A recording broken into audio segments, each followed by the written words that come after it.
All right, hey everyone. This is Maddie Regis, paid media manager at Automox, and I am back with another episode of IT Insiders, which is Automox's podcast that introduces you to the people behind the product.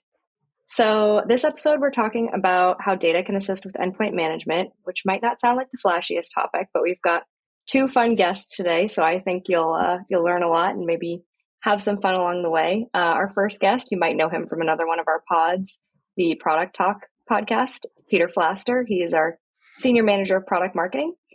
And also joining us from the product marketing team is Kelly Carlson, who is a Senior Product Marketing Manager. So they've both got some great insights on the importance of data when it comes to wrangling those endpoints.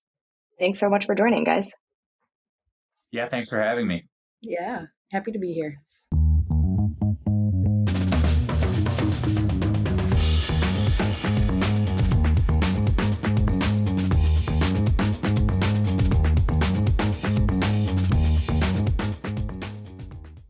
All right, well, let's get into it. We always start with a little bit of a career background chat on this pod. So, Kelly, let's start with you. I always do a little bit of LinkedIn stalking, and I saw on your LinkedIn that at one point you were planning marketing strategy for events like Vans Warped Tour, which I don't know if any of our listeners or Kelly or Peter, you're familiar with that, but that was a super popular sort of like concert festival back in the day. But yeah, I'm really interested to learn, you've got all this product expertise now. So how did your career evolve from sort of that to where you are today? Yeah, I was very curious. I have a very varied career history. So I was curious what little nugget you were going to pull out. That one goes way back. Anyway, so it's been quite a journey. I would say the work for the Vans Warped Tour and some of those other big, large-scale events were like pre-career. I was doing that in college. I kind of accidentally became an intern for AB radio stations. One of my friends was working an event. One of the interns didn't show up. He called me and asked if I could just fill in, and then I started working for them. So that's how I got into it. And at the time, I was a journalism and mass communications major in my undergrad, and just kind of exploring all of the different like career possibilities of what that could look like. And so I started doing a lot of just contract job. Like I started with a radio station, made connections there, started exploring other things. I did a bunch of work for like the Mall of America. Vans Warped Tour was one of them. I did some work with Red Bull, got them to sponsor a local indie band, which was fun. But then graduated college, and I didn't realize this at first, like how transferable those skills were going to be. Like I was just having fun and exploring my career options and whatnot. But then my first job out of college was working as an account planner at an ad agency, and like really heavy in the market research, audience insights, persona development, like really like learning the foundations of all of the communications work that I've been doing in my career ever since. And it was heavy on the analytics side, which I loved also.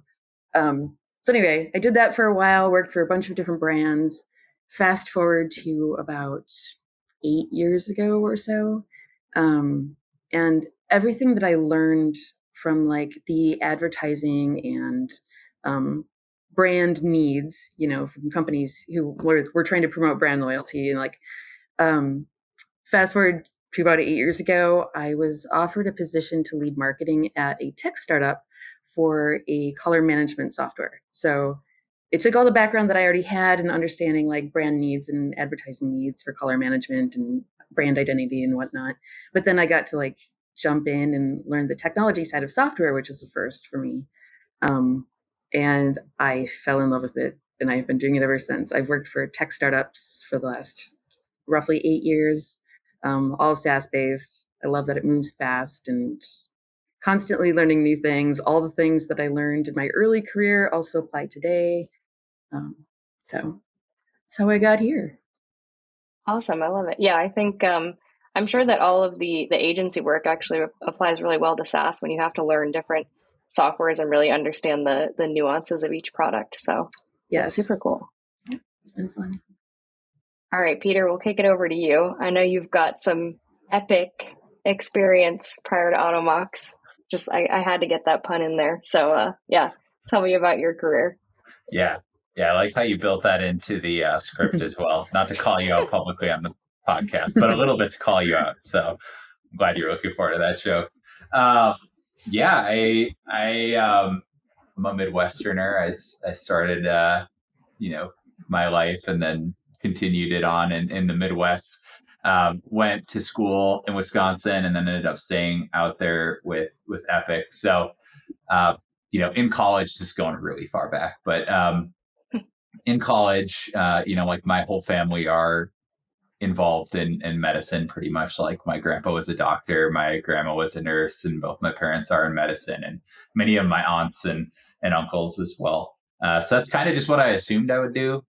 Did all the pre-med stuff, took the MCAT, and then things started getting pretty real.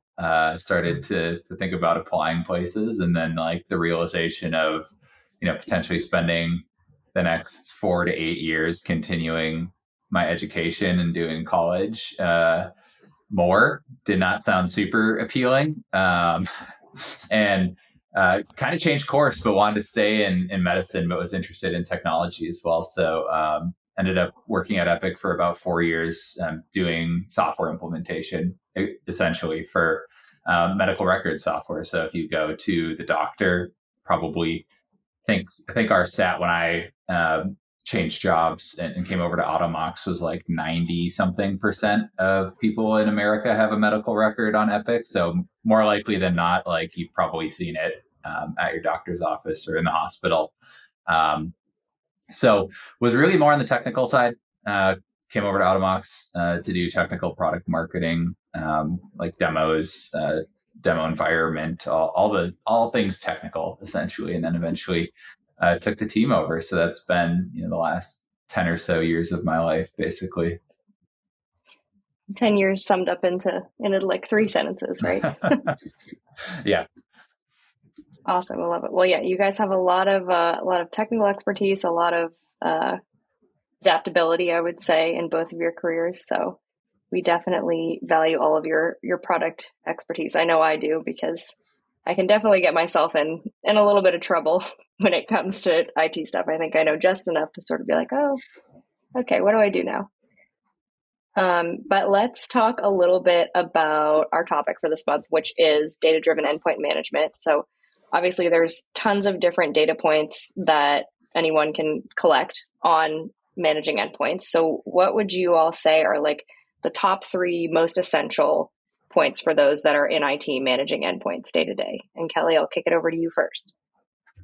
Sure. Yeah, that's a tough one. I mean, coming from a data and analytics background, like I just love it all. But I'd say, like, especially in this industry, patch status is a big one. It's like the heartbeat of your endpoint environment, knowing what's patched, what's vulnerable, what failed to deploy. It's really important for reducing your risk. Device compliance or like policy adherence. So like to be secure and scalable, you really need visibility into your endpoints, and if they're aligned with your baseline configurations or compliance frameworks. And then like user or device activity trends would be another good one. So if you see unexpected spikes in like CPU usage or changes in login behavior or something like that, it's like the trends that tell you when something is off script. So like seeing a spike in something, if you see that, that's where your problems usually start, and that's usually when they can be stopped early. So I think those are some of the important ones. I would pick more, but I'm the same way. I'm like, oh, don't make me choose. I want to look at all of it. I want all the babies. Yeah. Peter? Yeah, I think today's day and age, for pretty much every function, in my opinion, across especially like smaller businesses where you're trying to run a pretty lean team. I've seen definite move from growth, like how fast how can we scale this, or like how do we optimize only for growth, right? Like that was really a phenomenon from 2010 up until 2022 when interest rates were 0 or sub-zero, right? Like there's a lot of essentially free money out there. So I think like speed was important. but maybe efficiency wasn't as important at that time. And like we've seen a pretty big shift over the last couple of years towards both speed, but then also efficiency. And it's that, cliche that I kind of hate, that people say, like, do more with less, essentially, right? So I think ultimately, like, the most important stats, in my opinion, are things that can help you to prove the speed that your team's moving at, and then the efficiency with which they're doing whatever the thing is that they're focused on, right? So for us, and why we built, a lot of the stuff with analytics that we're talking about today is to help teams measure speed. And our measure there is MTTR, mean time to remediate. We also say MTTP, which is mean time to patch. So it's just a little bit of a narrower definition. And that's like kind of our stat at this point that we've landed on as being like the gold standard is, that's like our North Star, is how do we reduce our mean time to remediate, so that time from when a vulnerability or patch is discovered on the device until it's remediated, right? And that rolls up into a ton of different stuff. Like the faster you do that, the lower your cyber risk. The faster you do that is probably implies some level of automation too, unless you just have a gigantic team of people sitting around waiting for something to appear, which maybe is true for some businesses, but more likely than not today, it's a small team that is trying to manage hundreds, thousands of devices potentially. The second piece is efficiency, right? So like aligning that MTTR against the number of devices or like the amount of systems that you're managing, and then also like the time spent or the amount of full-time employees that are working towards that metric. So like if you can prove over time that you're decreasing your MTTR, you're managing more devices and keeping your MTTR relatively level, to me that indicates that you have an efficient team built up, you're using automation well, and those are things that you can go to your leadership team to kind of prove that you're doing what you need to be doing as a leader or as an individual contributor managing the day-to-day that rolls up to those stats. And then I think the third biggest thing is just like reporting that can help with creating a roadmap on how to improve speed and efficiency, right? So like not just measuring speed and efficiency and like leaving it to you to go Google or ask AI to magically fix your problems, but actually creating metrics that influence that kind of final MTTR and efficiency measure, that help you to figure out like where do you need to pinpoint or focus to improve the top line stuff. So that's my long-winded answer. Yeah, no, I like it. I think especially that last point really kind of merges with Kelly's, like noticing interesting activity spikes or just different data point spikes as well to kind of pinpoint some areas for improvement or stopping problems before they happen. But yeah, love that. And then I think both of you really touched on one of the core, advantages of having all of this data and being able to interpret it, which is to show leadership. Like, yeah, we're doing what we need to do, and we're doing it better over time too. So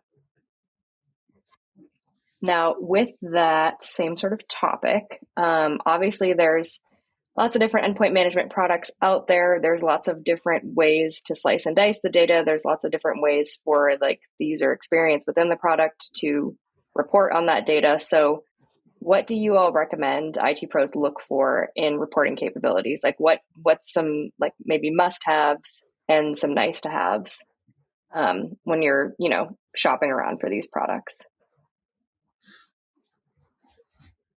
Yeah, I mean, I think you go first, okay. Yeah, I can touch on a couple things. I mean, I think if you like the tools that you're buying, which hopefully you do, like those tools need to have some sort of ability for you to go to your leadership or finance or procurement teams and like prove that they're worth spending the money on. Otherwise, more likely than not, if the macroeconomic situation changes or your business tries to tighten the belt a little bit, like you're probably at pretty significant risk of losing that product if it's a considered like less of a all-in-one solution. I think that one's big. Otherwise, you're probably going to end up like DIYing your reporting with API stuff and trying to kind of fuzzy prove the value, which will occupy a ton of your time and land you in a world of hurt, because you'll be working double time to try and retain the tools that if you lose them, you're probably going to become, even less efficient than you were before, even though it's hard to prove without real reporting. Yeah, and I think I don't know, IT teams are being asked to do so much more today with less, like Peter said, and it's where like AEM comes in, like autonomous endpoint management is what we do. And I know that word autonomous can be a little intimidating for some people. The fear is usually around like losing control, like somehow the automation is going to start doing things in the background without oversight or something. But that's not really what it means. Like autonomous doesn't mean hands off. It means being like intelligently responsive. And the best systems, like the best reporting systems, give you both visibility and control. And that's why the reporting capabilities matter so much. So like you definitely want some like clear reporting that's going to help you see what's happening at a glance, like those spikes that we were talking about.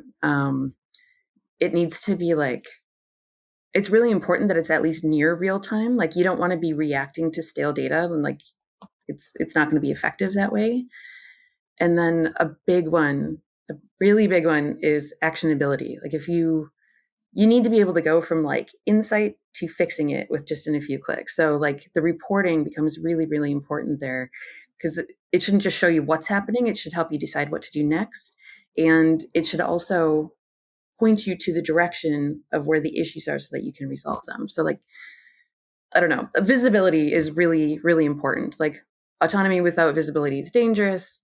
Visibility without autonomy is overwhelming. So today you need both. So I think that's probably really important. Yeah, for sure. And I mean, speaking as someone who's obviously not working in IT, but I work with a lot of data on the business side every day. Yeah, I think I couldn't do what I do every day without automations, but it's definitely not a loss of control. I'm just able to use my brain a little more creatively rather than slogging through, hundreds of tasks or hundreds of data pulls or whatnot. So I think it's kind of similar for people in the IT space when they're looking at what reporting they need. Awesome. All right. Well, we've got our last little bit of fun here, which is our game that I always end the podcast with. And I'm calling this one Data Can Be Fun, because I know a lot of people hear data and they're like, ugh. I think maybe, the IT people listening to this will have a little bit of a different opinion, but I've got some data trivia that I'm going to throw at both of you, and we'll see how you do. So, all right, let's start with the first question. And whoever wants to chime in first, you guys can work together on the answer, whatever you want. It's, no rules. It's free reign here. But the first question is, Data is the name of an Android character from what popular franchise? Star Wars, Star Trek, or Battlestar Galactica? Star Trek. Right? You got it. Oh, I got one. I love Data. Yeah. Good. I didn't know that one. Oh, wow, Peter, I'm surprised. What? I'm more of I was born and raised Star Wars all the way. Not, I don't think I've ever watched Star Trek, honestly. I know that's kind of bad to probably say on a podcast, but I was just saying I'm terrible at trivia, so I'm so happy I got one. I love Data though. Yeah, he's a cool character. I'm the same way. I'm a big Star Wars nerd, but obviously there's some contention, I think, between the two fan bases. So, it's an interesting setup. All right, next question. Major League Baseball, MLB, collects a lot of data points. Every sport has their stats, but I feel like baseball especially really, really loves their statistics. So how much data does the MLB store per season? Is it 25 terabytes, 5 terabytes, or 100 terabytes? I have no idea. It's got to be 25 is my guess. You're right. Look at you guys. You're killing it. All right. Go, Peter. Yeah. So. Nice. Between the two of us, we might get through this. Yeah, exactly. Only one more question, so you guys are doing great. Okay, got to get 100%. Especially now. Yeah. Okay, so this one, like Peter was saying, there's been a little bit of a shift in data, so this question might be a little bit outdated. It might be more of like a 2010s question, but I'm going to ask it anyways. So there's like a fun fact. If you burned all the data created in one day into DVDs, which again, that's kind of where, we don't really use those anymore. But if you burned all the data created in one day into DVDs, you could stack them on top of each other to reach what location twice? And the options are the moon, China, or Pluto. Got to be the moon. I was going to say the moon too. I feel like I've heard this one before. Yeah. You are correct. You guys, you got 100%. You were so worried about not doing well in the trivia, and you absolutely crushed it. Sweet. Do we get a prize? Your prize is your own personal satisfaction. Great. Maybe an invite back to this podcast. Okay, I'll take we got it. 100%. That's an important statistic. So yeah, we'll have to talk to our internal pod team about some prizes for this game portion of my pod, because so far everyone just gets their own pride of however many questions they got right. So is that the best performance of trivia that you've had on the pod yet, or have other people 100%? I think there's been one or two other people that have gotten 100%, but it's it's been going on for a little longer, so that just means you'll just have to come back, and I'll add more questions next time. So I don't think I've added more than 3, so you might need to have a big trivia tournament podcast at the end of the year then with all the 100%ers. Showdown. We can create a bracket and everything. Yeah. All right, guys. Well, I think that was actually fun. So I think data can be fun. Reporting can be really interesting, and obviously both fun and super useful and insightful. So thank you guys so much for bringing your perspective. And everyone listening, make sure you follow us on YouTube or Spotify or wherever you get your podcasts, and stay tuned for new episodes every Tuesday and Thursday. Thanks, guys. Thanks, Maddie. Thanks.